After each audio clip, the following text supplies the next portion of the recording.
I always knew this day would come. Lying in the pre-op room, watching the anesthesiologist prepare his equipment, I couldn't help but smile at the notification that just popped up on my phone. Live sale, Davidson estate clearance. Everything must go. The irony wasn't lost on me. While I was about to undergo triple bypass surgery, my loving family had decided to help by clearing out what they assumed was my modest estate. My sister Amanda's voice rang through the phone's speaker. Everything you see here is available: antique furniture, art, even these dusty old documents. Our brother never knew what to do with any of it anyway. Sir, we need to begin the procedure, the nurse said gently, reaching for my phone. Just one moment, I replied, sending a quick text to Marcus, my estate manager. Protocol 7, activate all recordings. The response was immediate. Already done, sir. All cameras active. Legal team standing by. I handed my phone to the nurse with a peaceful smile. After 15 years of playing the role of the family failure, everything was finally falling into place. The thing about cardiac surgery is that it gives you plenty of time to reflect. As the anesthesia began to take hold, my mind drifted back to that pivotal moment 15 years ago. You're making a huge mistake, James, my father had declared, his voice echoing through our family's mansion. Walking away from Davidson Industries for what? To find yourself. I was 25 then, standing in his opulent office, surrounded by the portraits of 3 generations of Davidson men. My father, William Davidson III, sat behind his massive mahogany desk, while my sister Amanda and brother-in-law Peter stood by his side, wearing matching expressions of disgust. I need to do this my way, I had insisted. There's more to business than hostile takeovers and legacy connections. You're throwing away your birthright, Amanda sneered. Peter has been working his way up through the company properly. He deserves your position more than you do. I remember looking at Peter's smug face and knowing exactly what would happen if I stayed.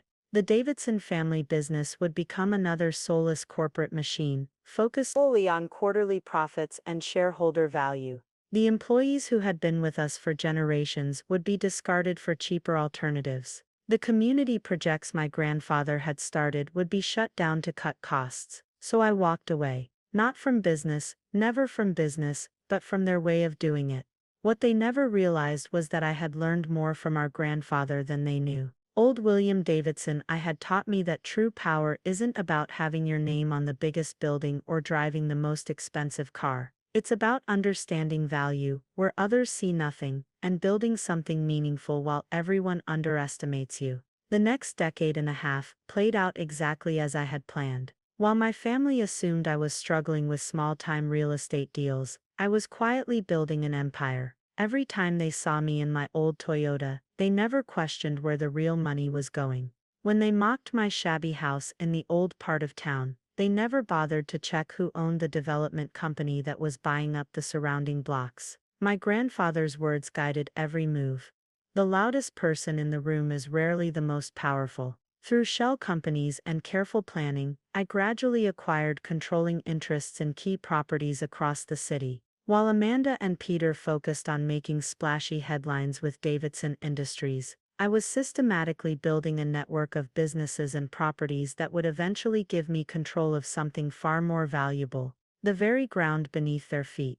The family mansion they lived in. I bought it through a holding company when they had to refinance 3 years ago. The office building housing Davidson Industries, owned by one of my subsidiaries. Even the exclusive country club where they held their board meetings was now technically mine. But today they had finally overplayed their hand. I drifted in and out of consciousness after the surgery, catching snippets of conversations and beeping monitors. But my phone was already executing the plan I had set in motion years ago.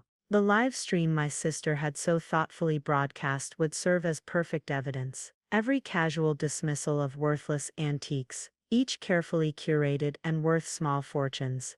Every mocking comment about my sad little life, while standing in a house I actually owned, all captured and preserved by my legal team. What they didn't know was that among those dusty old documents they were so eagerly selling were the original property deeds to half the city's historic district, carefully collected over decades. The worthless art they were practically giving away included early works from artists who were now world-renowned. Artists I had supported when they were unknown. But more importantly, what they were really doing was documenting their own unauthorized sale of assets they had no legal right to touch. My phone buzzed again.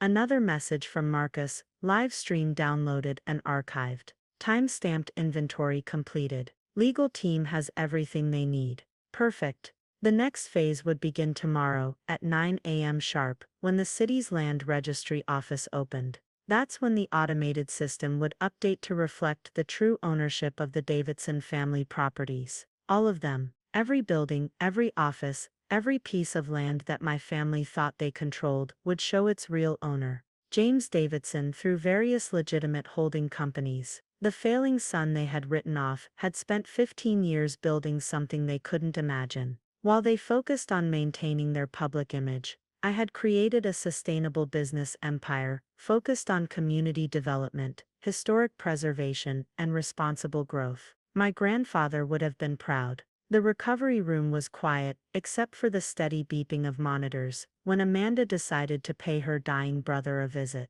I kept my eyes closed as she entered, listening to her heels click across the floor. "Oh, James," she sighed theatrically. "I suppose I should tell you what we've done, even if you can't hear me. We've taken care of everything, sold all that junk you've been hoarding. Really, it's for the best. You never did know how to manage anything properly." I remained still, my breathing steady. Let her have this moment. In less than 12 hours, everything would change. "The family's decided it's best if you focus on your recovery," she continued. "We'll handle all your affairs. Peter's already drawn up the papers to transfer any remaining assets to the family trust. For your own good, of course." Of course. I heard her open her designer purse, probably pulling out the papers she wanted me to sign. "I'll just leave these here for when you're feeling better. The nurses can witness your signature." The irony was almost too perfect. While she was trying to seize control of what she thought were my meager assets, the real transfer of power had already begun. Years of careful planning, hidden ownership, and strategic positioning were about to bear fruit. My phone buzzed one final time as Amanda left the room. I waited until her footsteps faded before checking the message. "Marcus, sir, final confirmation. All systems go for tomorrow. The Davidson family empire is officially yours." I smiled, letting the painkillers pull me back toward sleep. Tomorrow would be interesting indeed. The morning after my surgery brought exactly the chaos I had anticipated. I was reviewing my vitals on the hospital monitor when my phone erupted with notifications. 9:01 a.m., right on schedule. First came the frantic text from Amanda. "What the hell is going on? The office building security just denied Peter entry." Then from Peter, "James, there must be some mistake. My key card isn't working, and security says we need your authorization to enter." The best one was from my father. "Call me immediately. Something's wrong with the property records." I turned on the TV in my hospital room, switching to the local business news. Right there, scrolling across the bottom of the screen, breaking major shift in downtown property ownership revealed. Davidson Holdings LLC now controlling stakeholder in multiple prime locations. My door burst open as Amanda stormed in, still wearing yesterday's clothes, her perfect hair now disheveled. "What did you do?" she demanded, waving her phone. "Every property is locked. Even the house." I adjusted my hospital bed to sit up straighter, wincing slightly at the movement. "Good morning, Amanda. Should we discuss the illegal sale of my possessions first? Or would you prefer to talk about the unauthorized attempt to seize my assets while I was in surgery?" Her face paled. You were supposed to be unconscious." "I was. But you see, I didn't need to be awake. Everything was already in motion years ago." I picked up my phone, showing her the live stream recording. "By the way, that worthless as Monet sketch you sold for $500. I bought it directly from the artist's grandson, 15 years ago. Its current market value is just over $2.7 million.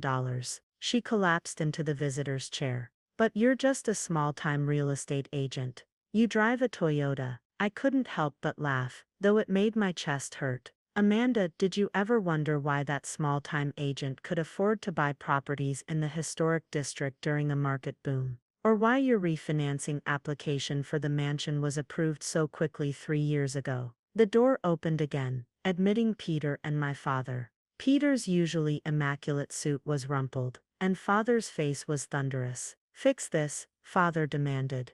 Whatever game you're playing, fix it now, game. I pressed the call button for my nurse. No game, Father, just business. Though I learned from the best, you always taught us to seize opportunities when we see them. The nurse arrived, looking concerned at the number of agitated visitors in my room. Mr. Davidson needs rest, she started, but I held up a hand. It's all right. They were just leaving to attend an emergency board meeting at Davidson Industries, though they might have trouble getting into the building. I smiled at Peter. The new security system only recognizes authorized personnel. You can't do this, Peter sputtered. The board will never accept. The board? I pressed a few buttons on my phone. You mean the same board that's currently reviewing evidence of financial mismanagement under your leadership? The unauthorized bonuses, the dropped community projects, the pension fund irregularities. Father stepped forward, his voice dropping to a dangerous whisper. You would destroy your own family's legacy. No, Father, I'm saving it. Grandfather's legacy was never about just making money. It was about building something meaningful. I showed him my phone screen, displaying the property records. Everything I've acquired over the last 15 years has been legitimate and legal. While you were all laughing at my small projects, I was rebuilding the empire the way it should have been. Those properties aren't for sale, Amanda snapped. They don't need to be. I already own them. I pulled up another document, including the family mansion. Check the holding company that approved your refinancing Davidson Heritage Properties. I own 100% of it. The nurse stepped in firmly. Everyone out. My patient needs rest. As they were ushered out, I called after them. Oh, and Amanda, those dusty documents you sold online. Copies, the originals are in my lawyer's vault, along with grandfather's real will. The door closed on their shocked faces. I leaned back, exhausted but satisfied. My phone buzzed with a message from Marcus. Phase 2 ready when you are, sir. The board is assembling. The next few hours would be crucial. While my family scrambled to understand the extent of what had happened, my team would be implementing the changes I'd planned for years. New management structures, restored community programs, employee protections, everything my grandfather had originally envisioned. My chest hurt, but not from the surgery. Looking at the family photos on my phone, I felt the weight of 15 years of deception. It had been necessary, but that didn't make it easier. I had watched them destroy everything our grandfather built, had pretended to be the family failure, while secretly working to preserve his true legacy. A soft knock at the door interrupted my thoughts. My nurse entered with my medication and a sympathetic smile. Your father left this, she said, handing me an envelope. Inside was a photo I hadn't seen in years. My grandfather and me, standing in front of his first building project.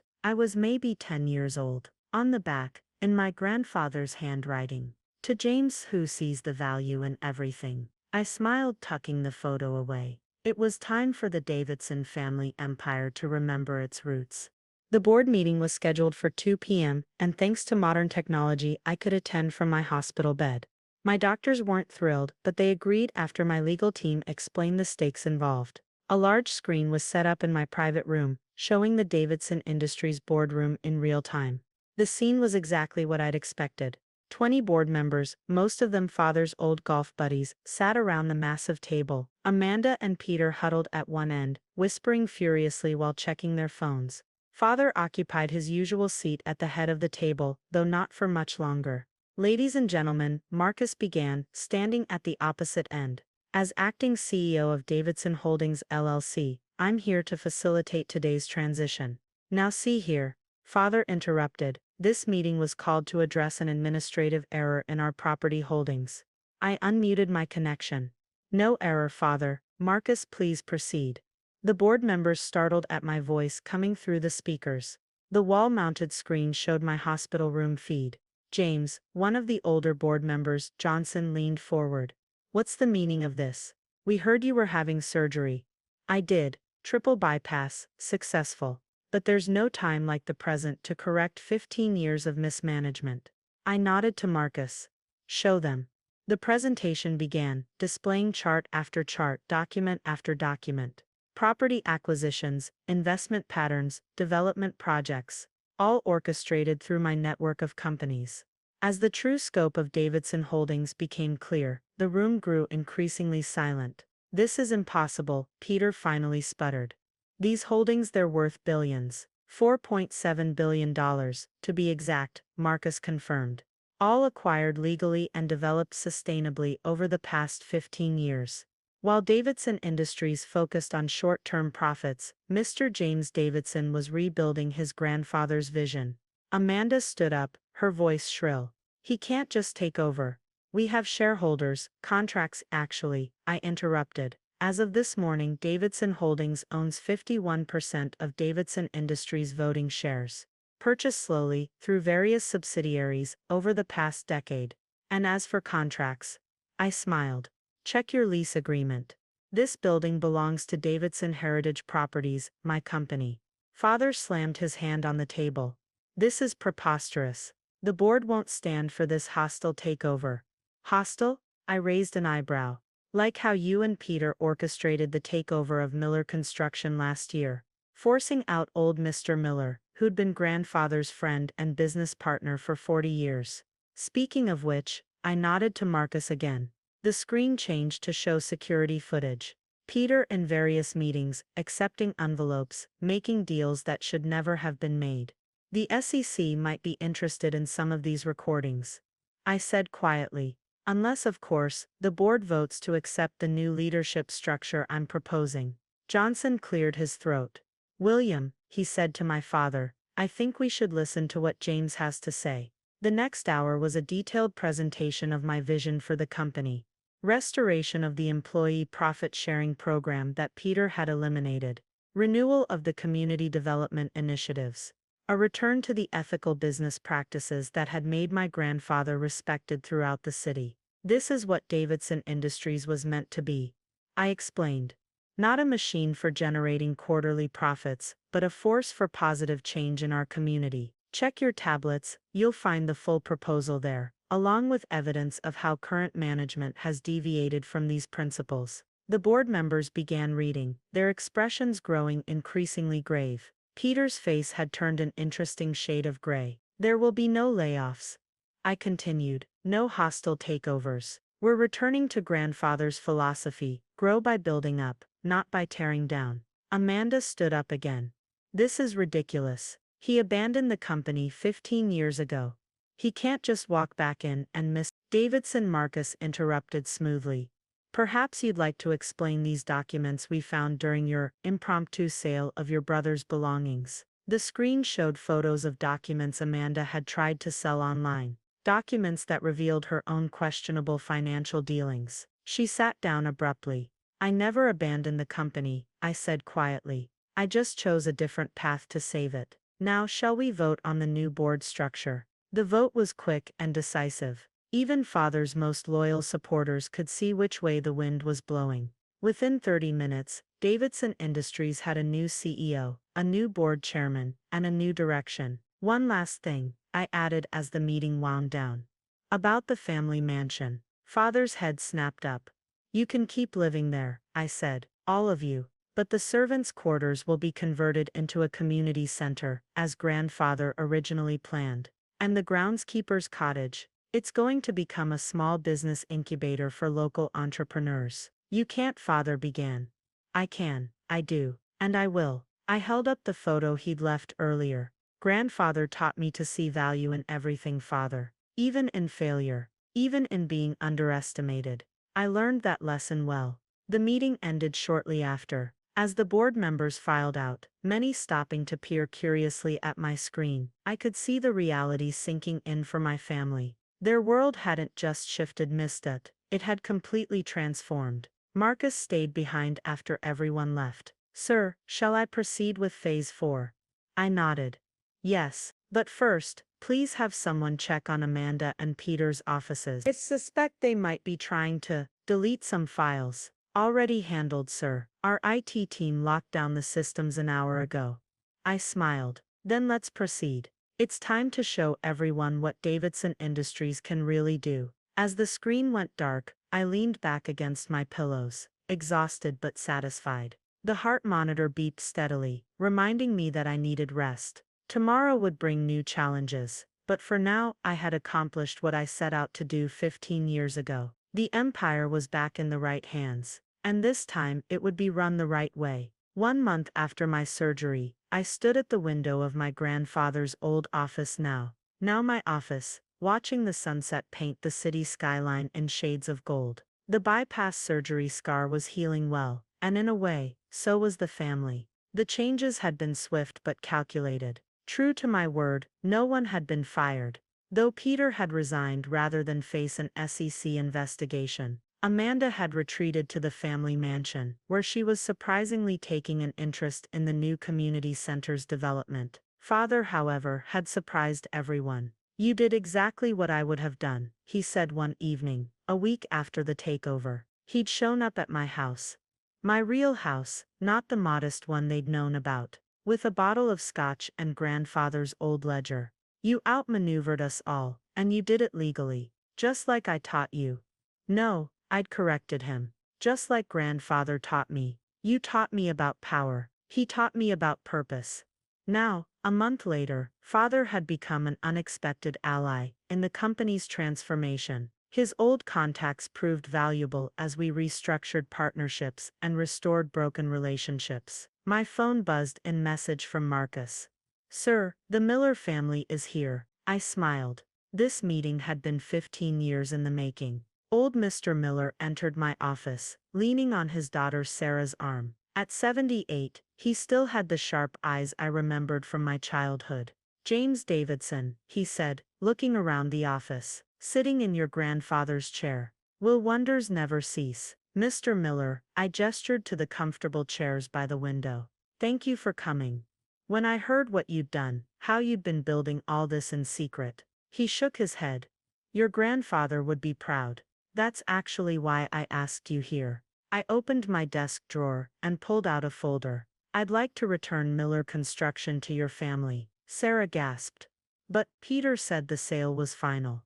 "Peter didn't own what he sold." I handed them the documents. "I bought Miller Construction through a subsidiary the day after Peter forced you out. It's been held in trust, waiting for this moment." Old Mr. Miller's hands trembled as he read the papers. The same terms as before. The employee benefits, the apprenticeship program, all restored, with some improvements. I smiled. "The Miller-Davidson partnership will continue as our grandfathers intended." The meeting lasted another hour, filled with stories of the old days and plans for the future. As they left, Mr. Miller turned back. "Your grandfather once told me his biggest regret was not seeing who you'd become," he said quietly. "But he knew, somehow he knew you'd be the one." After they left, I walked through the building, noting how different it felt now. Employees no longer hurried away when leadership approached. The aggressive sales posters had been replaced by our new company mission statement: building value, building community. My phone buzzed again. "Amanda, this time, the community center's first-class graduates tomorrow. Will you come?" I texted back. "Wouldn't miss it." The sun had set completely now, leaving the city lit by thousands of twinkling lights. Somewhere out there, in a small apartment, a single mother was attending night classes in our new education program. In another building, a young entrepreneur was developing his business plan in our incubator space. And in the community center that used to be servants' quarters, people were learning skills that would change their lives. This was what real power looked like. Not the ability to tear down, but the strength to build up. My grandfather had taught me that lesson through his old ledger, the one father brought that night. In its pages I'd found not just business transactions, but stories of lives changed, communities lifted, and legacies built. The heart surgery scar twinged slightly as I reached for my coat, a reminder that sometimes healing requires pain, sometimes restoration demands sacrifice. But standing here now, in the house that my grandfather built and that I had reclaimed, I knew every moment of those 15 years had been worth it. My phone lit up one final time. A message from Marcus: "Sir, tomorrow's schedule is set. The Davidson Industries Renaissance begins." I smiled, turning off the office lights. Tomorrow would bring new challenges, new opportunities to rebuild and restore. But for now, in this moment, I was exactly where I needed to be. The empire hadn't just been reclaimed. It had been reborn.